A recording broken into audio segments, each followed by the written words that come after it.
Welcome to my YouTube channel, my dear friends. મારા SY બીકોમના વિદ્યાર્થીઓ, તમારા માટે આ પહેલો વિડીયો બનાવું છું. ટેક્સ સેક્શનથી શરૂઆત કરું છું અને પછી આપણે એકાઉન્ટ્સના પણ વિડીયો બનાવશું. પડતર હિસાબી પદ્ધતિ 1 એ પ્રકરણમાં પણ આપણે જઈશું. આના પછી એક ટર્ન બાય ટર્ન વિડીયો બનાવશું.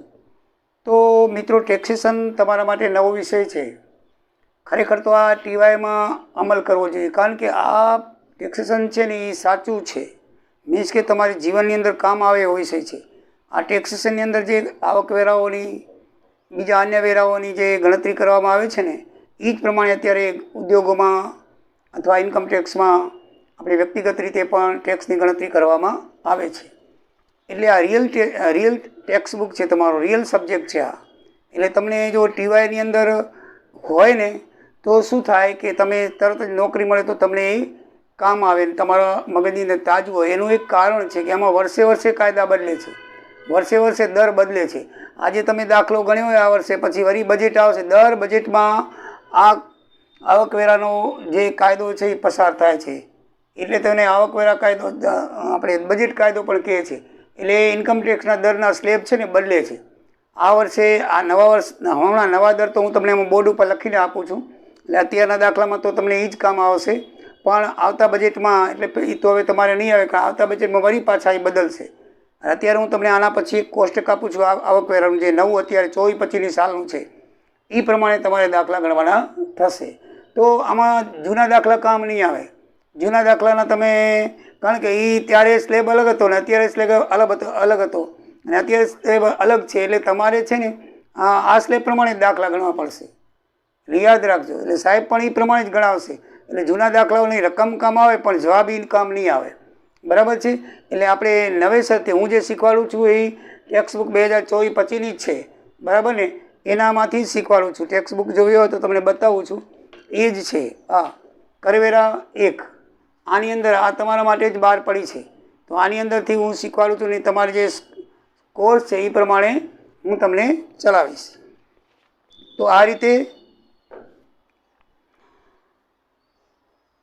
કરવેરાનું પ્રકરણ આપણે શરૂ કરીએ. ટેક્સેશન, બરાબર છે, ટીવાયમાં પણ આવશે. કર એટલે શું? આ ટેક્સ એટલે કે કર એટલે શું? તો સરકાર દ્વારા આવક, વસ્તુઓ, સેવાઓ, પ્રવૃત્તિઓ કે વ્યવહારો પર લાદવામાં આવતો નાણાકીય ભાર એટલે કર. અને ઇંગ્લિશમાં એને કહેવાય ટેક્સ. એ ટેક્સ શબ્દ ક્યાંથી આવ્યો? તો લેટિન ભાષા ટેક્સોમાંથી લેવામાં આવ્યો છે. આ ટેક્સ એટલે કોઈ પણ સેવાઓ પર, કોઈ પણ પ્રવૃત્તિ એવી હોય ધંધાકીય, બરાબર, કોઈ વસ્તુ ઉપર કે કોઈ વ્યવહાર ઉપર સરકાર વધારાનો જે ચાર્જ લગાડે છે એને ટેક્સ કહેવામાં આવે છે. બરાબર છે? ટેક્સ સમજી ગયા કે નહીં? આપણે વેચાણ કર્યું હોય, આપણે ખરીદી કરી હોય, આપણે કોઈ સેવા લીધી હોય, ડૉક્ટરને ત્યાં ગયા હોય, વીમાની સેવા લીધી હોય, અથવા કોઈ વસ્તુ ખરીદી હોય, તો અત્યારે બધાએ ટેક્સ, એના ઉપર ટેક્સ લાગુ પડે છે. અને એ ટેક્સ હવે તો જો કે 2017થી આખો જીએસટી થઈ ગયો છે, એ પછી તમને કહું છું. પણ જીએસટી પહેલાં દરેક અલગ અલગ કર લાગુ પડતા, અને એ બધાએ કર સરકાર ઉઘરાવતી. અને સરકારને કર શું કામ આવે? તો સરકારને કરના પૈસાથી દેશની જનતાને સારી સુખ સગવડતા આપી શકે.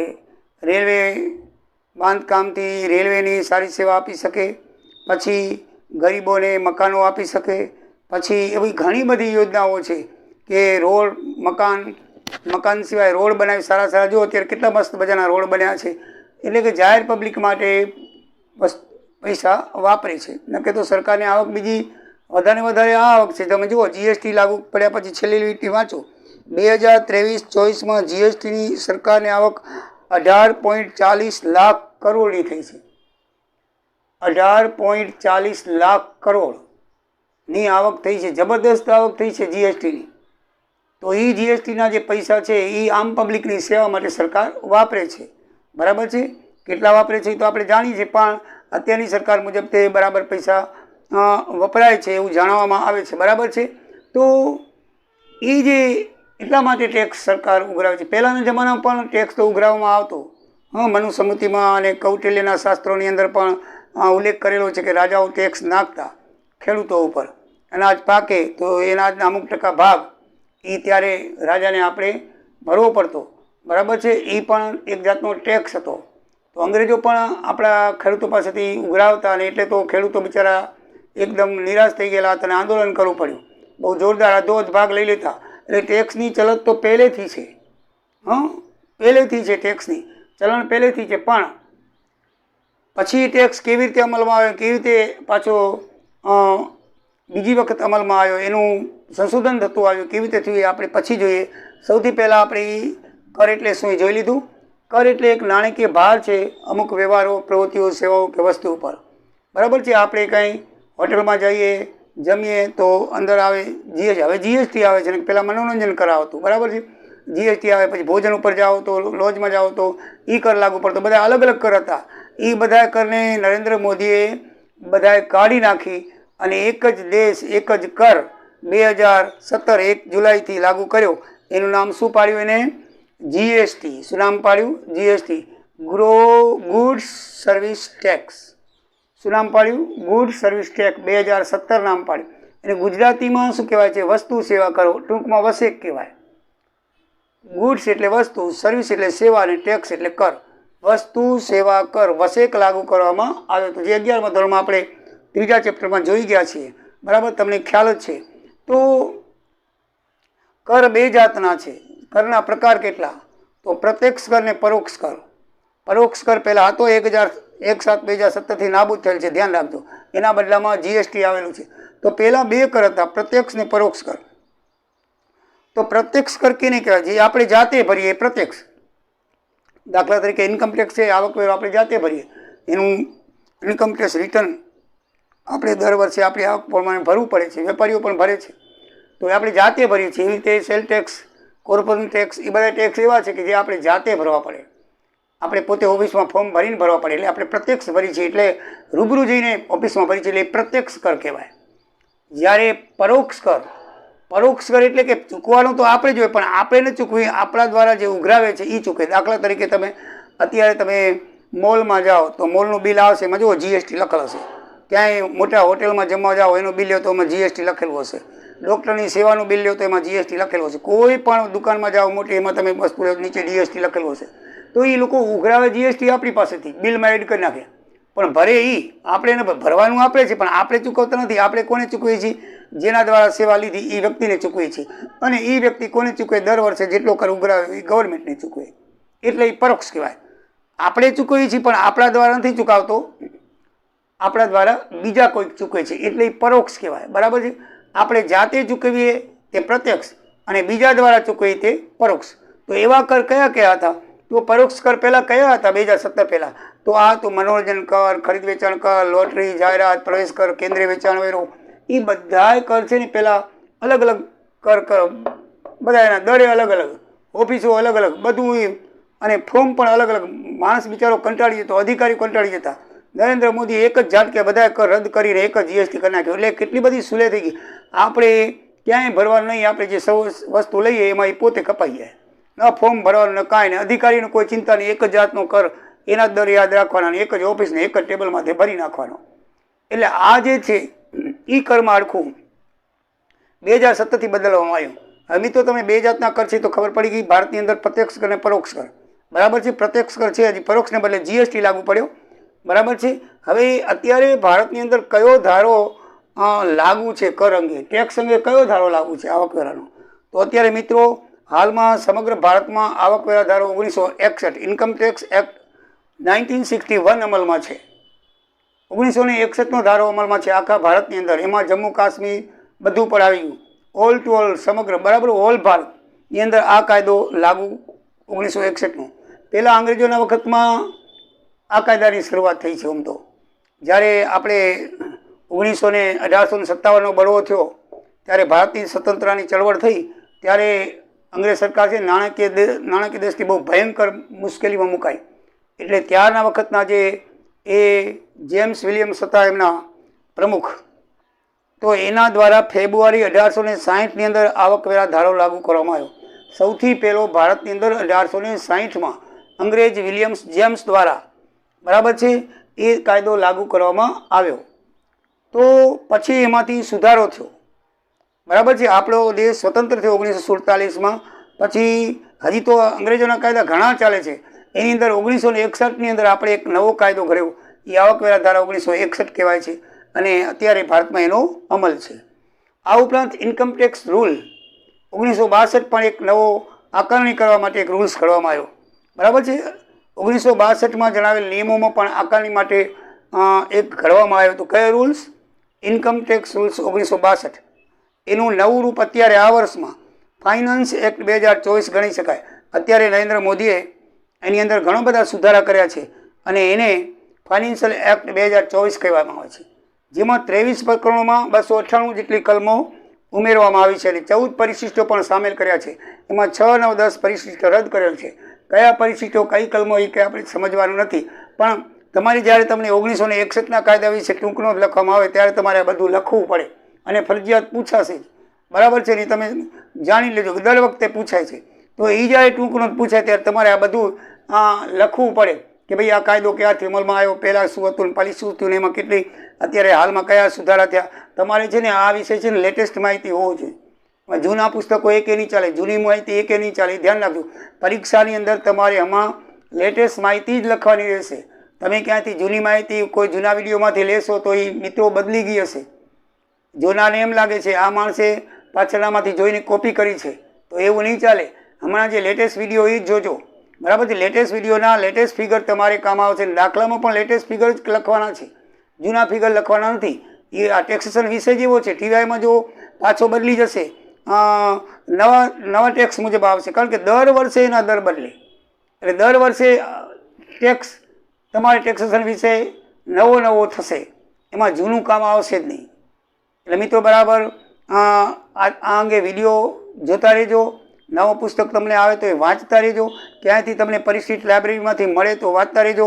આ રીતે આ ટેક્સેશનમાં જેટલું તમે ઊંડાણમાં જશો એટલું તમને વધારે મજા આવશે, અને બહુ જ ડીપ વિષય છે આ, ઘણો બધો ડીપ છે. આપણે તો એના વિશે આપણો જે કોર્સમાં છે એ જ ચલાવવાનું છે, પણ ઘણો બધો ઊંડો વિષય છે આ, અને આપણા જીવનમાં ઉપયોગી વિષય છે. ભવિષ્યમાં તમે સેલ ટેક્સ ઇન્કમટેક્સ ઓફિસરમાં નોકરી મળે, સેલ ટેક્સ મળે તો આ સબ્જેક્ટ તમને ખૂબ કામ આવે.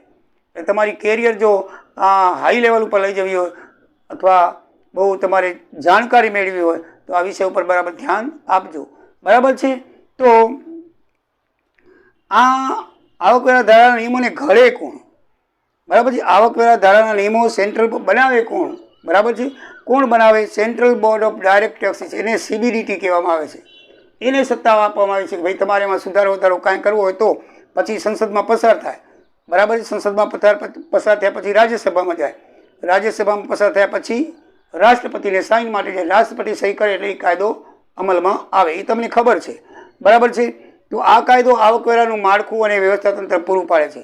1961 કાયદામાં છે શું? તો એ શું છે કે આ કાયદો આવકવેરાનું માળખું પૂરું પાડે અને વ્યવસ્થા તંત્ર, એટલે કે આવકવેરાના સ્લેબ પૂરા પાડે કે આ વર્ષે કયા કેવી રીતે આપણે કેટલા આવકવેરા ઉઘરાવવા, કેટલી આવક સુધી એ લોકોને રિબેટ માણસોને આપવું, કેવી રીતે કર ઉઘરાવો, એનું વ્યવસ્થા આખી લખેલી હોય છે, એ પૂરું પાડે છે. આ કાયદાનો અભ્યાસ કરવાથી જ વ્યક્તિ જાણી શકે છે કે મારે કેટલો ક્યારે આવકવેરો ભરવાનો છે. તમે આ કાયદાનો અમલ કરો ને ત્યારે તમે જાણી શકો. એટલે તો આપણે જાણતા નથી, એટલે આપણે CAની પાસે જઈએ છીએ. અને તમારે CA બનવું હોય તો આના વિશે બરાબર અભ્યાસ કરવો પડે, નકર તો તમે CA નકામું છે, તમને ખબર હોવી જોઈએ બધી. બરાબર છે? તો એ ક્યારે તમે ઇન્કમટેક્સના જે નવા નિયમ લાગુ પડે ને તરત જ તમને બધું સ્લેબ બધું આખો બદલી જાય. એ પ્રમાણે તમારા કોમ્પ્યુટરમાં તમારે ડેટા છે ને આખો ફિટ કરી નાખવો પડે અને તમે CA બનો તો.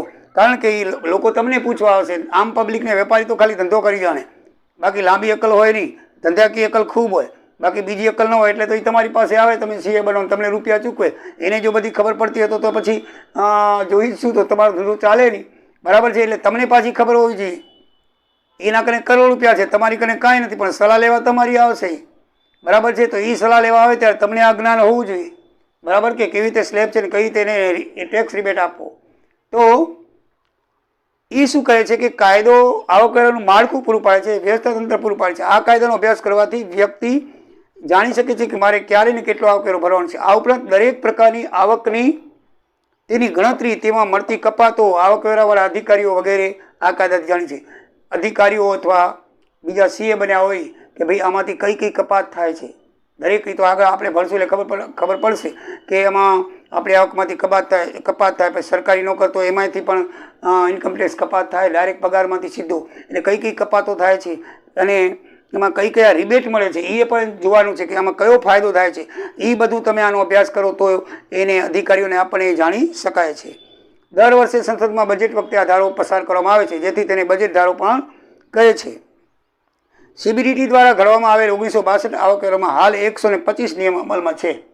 1962નો જે સીબીડીટીનો કાયદો છે, બરાબર છે, એમાં 125 નિયમો હાલ છે. એ આપણે જરૂર નથી, આપણે નિયમો કેટલા છે એ ધ્યાનમાં રાખવાનું છે.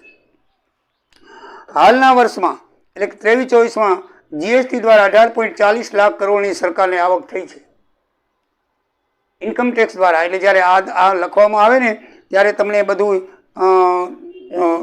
ધ્યાનમાં રાખવાનું સરકાર દ્વારા. એમ કાયદાની અંદર તમે જેટલું વધારે લેટેસ્ટ લખશો એટલે તમને વધારે ગુણ મળશે. અને હજી પુસ્તકની અંદર પણ છે, હું તમને ડેટા બધું આપતો રહીશ અને તમને પુસ્તક તો આવી ગયું હશે, બરાબર છે. તો એ પ્રમાણે તમને અભ્યાસ થતો હશે તો એ અભ્યાસને આનુષંગિક તમે જે કોલેજની અંદર છે મિત્રો, કોલેજ એટેન્ડ કરતા રહેજો, બરાબર છે. કોલેજની અંદર ક્વોલિફાઈડ પ્રોફેસર હોય છે, એટલે તમે ખાસ કરીને સરકારી કોલેજોમાં, બરાબર છે. પ્રાઇવેટ કોલેજોમાં તો હોય છે, મોટી મોટી સિટીઓમાં, પણ ગામડાની અંદર કાંઈ વિશ્વાસ નહીં, 5000માં રાખી દે, બરાબર છે. તો એ બરાબર ધ્યાનમાં રાખવાનું કે ક્વોલિફાઈડ પ્રોફેસરો જે તમને ભણાવતા હોય એ કમ્પ્લીટલી લેટેસ્ટ માહિતી ભણાવતા હોય અને એનું જે લેક્ચર છે એ તમારે છોડવાનું નહીં. એનું લેક્ચર છે તમારે નહીં છોડવાનું મિત્રો. કોલેજ તો એટેન્ડ કરો, કોલેજ ફરવા માટે નથી, એટલું ધ્યાનમાં રાખજો. આગળ વધવું હોય અને આગળ તમારે ભણવું હોય તો કોલેજના પિરિયડ એટેન્ડ કરો. એની જે કોલેજમાં જે પ્રોફેસર માહિતી આપે એ માહિતી તમે એની નોટ બનાવો અને પરીક્ષામાં એ લખશો. આની ગાઈડ બાઈડ કાંઈ હોતી નથી. પ્રોફેસરી નોટ ઇઝ ગાઈડ, બરાબર છે મિત્રો. તો બરાબર ધ્યાનથી ભણજો, જલસાય કરજો, મજાય કરજો, સાથે સાથે ભણજો પણ ખરા. એ મારી તમને ખાસ સૂચના છે. મિત્રો આ વિડીયો છે એ તમે તમારા મિત્રોને પાછું સબસ્ક્રાઈબ કરવાનું કહેજો અને ફોરવર્ડ કરજો અને તમે પણ સબસ્ક્રાઈબ કરજો. તમારો આ પહેલો જ વિડીયો બનાવું છું, નેક્સ્ટ બધી તમે સબસ્ક્રાઈબ કરશો એટલે મારા વિડીયો તમને એસવાયના તમને મળતા રહેશે મિત્રો. હવે આના પછી પણ હજી હું તમને એક સ્લેબ લખાવું છું, પછી વિડીયો પૂરો કરું છું.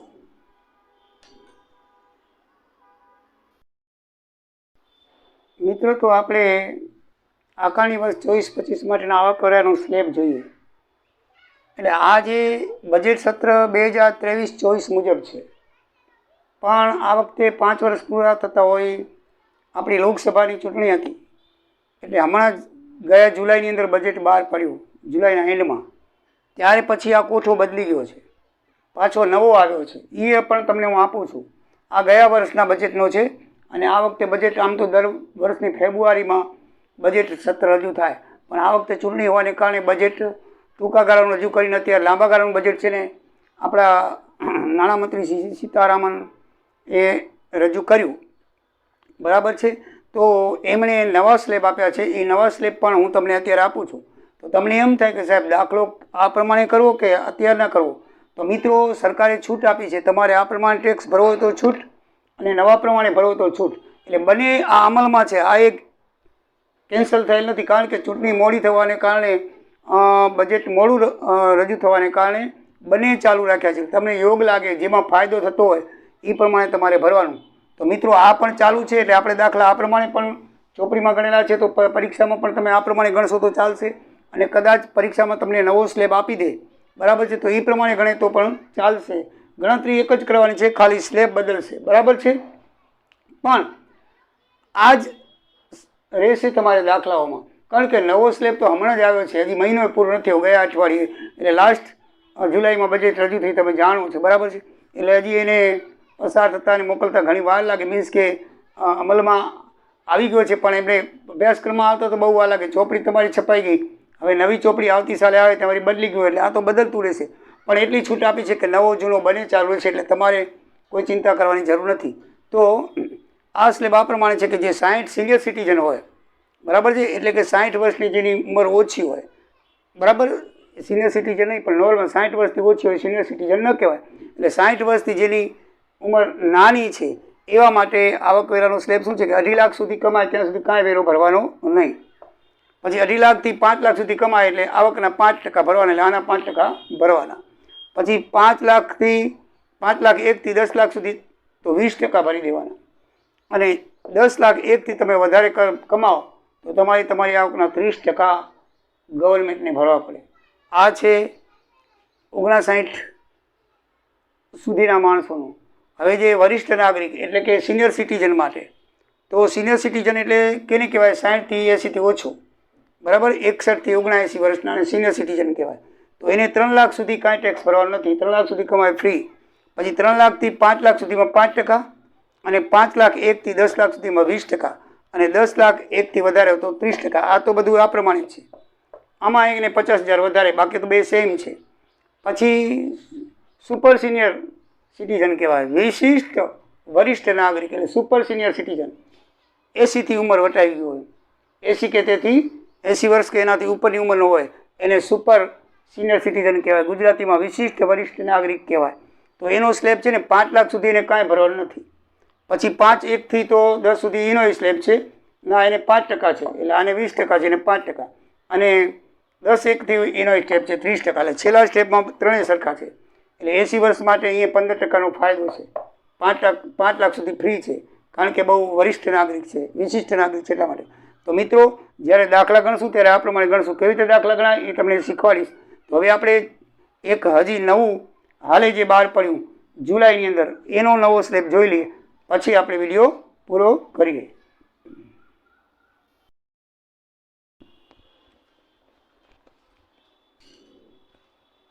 તો મિત્રો, નવું બજેટ હમણાં જુલાઈમાં 24માં બહાર પડ્યું. તો એના મુજબ આવકવેરાના સ્લેબ અને દર બંને બદલાણા છે. 3 લાખ સુધી 0 છે, 3 લાખ 1 થી 6 લાખ સુધી 5% છે, 6 લાખથી 9 લાખ સુધી 10% છે, 9 લાખ 1 થી 12% સુધી 15% છે, અને 15 લાખથી ઉપર 30% છે. તો આ છે લેટેસ્ટ સ્લેબ છે, અને જૂનો પણ સ્લેબ ચાલુ છે. તો મિત્રો, આ રીતે આપણે ઇન્કમટેક્સના દર અને ઇન્કમટેક્સ વિશે એના કાયદા વિશે જોયું. હવે પછી એનામાં આપણે ઇન્કમટેક્સ કઈ રીતે ગણાય અને એના દાખલા કેવી રીતે આવે છે તે આપણે જોશું. તો મિત્રો, તમે મારા વિડીયોને લાઇક કરજો, સબસ્ક્રાઈબ કરજો, અને તમારા મિત્રોને જરૂરથી ફોરવર્ડ કરીને સબસ્ક્રાઈબ કરવાનું કહેશો. જય દ્વારિકાધીશ, જય સિયારામ.